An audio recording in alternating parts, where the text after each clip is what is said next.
All right. So now you're about to go out there and start meeting all these people. There's fortune in the follow up. So, like I said, this is a long game. So if you're not someone that's organized, even if you are organized, you need to be organized and intentional with your follow ups when you go to networking events and have it so that you're rinsing and repeating. Have a strategy. Have it so that you don't have to think about it. And I'm going to share with you today a strategy. Okay. So the first way I originally started doing networking events, I did it manually on paper or something of that nature.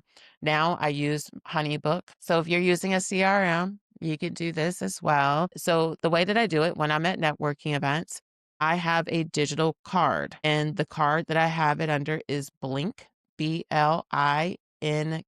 I don't care which digital card you have a digital card. I'm sure you can even Google on YouTube how to create a Canva digital card. You need to have a QR card, or you can have physical cards. I haven't had a physical card. I don't even know how long. I do digital cards. The reason why I like digital cards is because they send me their information back with them. I get their information and then they get mine. That's why I like it. And then I have a paper trail. So with that, how I do it is that if I meet someone that I want to connect with, I'm like, hey, they're like, do you have a card? I'm like, yeah, here, scan it. They scan the card. And because I'm using my cell phone, I can't show you what the app looks like.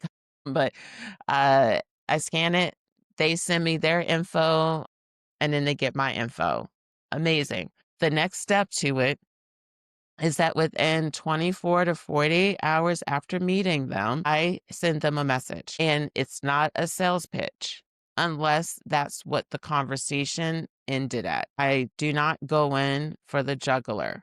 What I usually would do is if I'm at an event, I am going to I will typically say, hi, it was a pleasure meeting you. I'll tell them where we met. I would have a sentence of what we discussed, and then my game plan is to do a virtual coffee and connect. So this is going to be great for those of you that are network profession, like in the corporate vein of it all.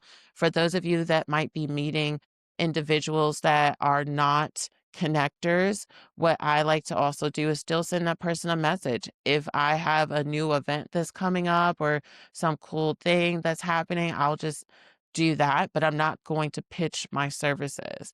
I'm only going to let them know about what's new and exciting about me or to see if they're open to connecting. Again, when you're at the networking event, you're going to realize that this person's someone that will want to meet you outside of it. Like you need to be able to decipher that. But I always will, within 24 to 48 hours, do that. Because why? A lot of people don't. Like, a lot of people don't. And sometimes it's because people lose cards. There's been times I've lost cards, and that's why I kinda like the digital one now because I've misplaced cards before. So, I like that. So, I typically will follow up with the person at least 2 times after that networking event. Once to get them to schedule a virtual coffee and connect, and then the second time is just to if they haven't responded. So I usually will reach out within 2 days with that first message, and then I'll do my second follow-up about 5 to 7 days later.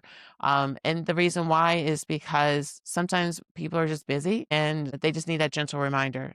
I haven't ever had someone that I've done the second follow-up to that's like, "Why don't you stop reaching?" They don't do that. They'll just not if they're not interested in what you gotta talk about and they're not interested in meeting you or knowing you outside of that interaction at that networking event, that's why I said go into it knowing that 10 people you'll meet, 5 of them will be warm, and another 5 will ghost you. So you'll just know, like, it's just the averages. So, like, someone doesn't respond, I expect that, but I do expect some will.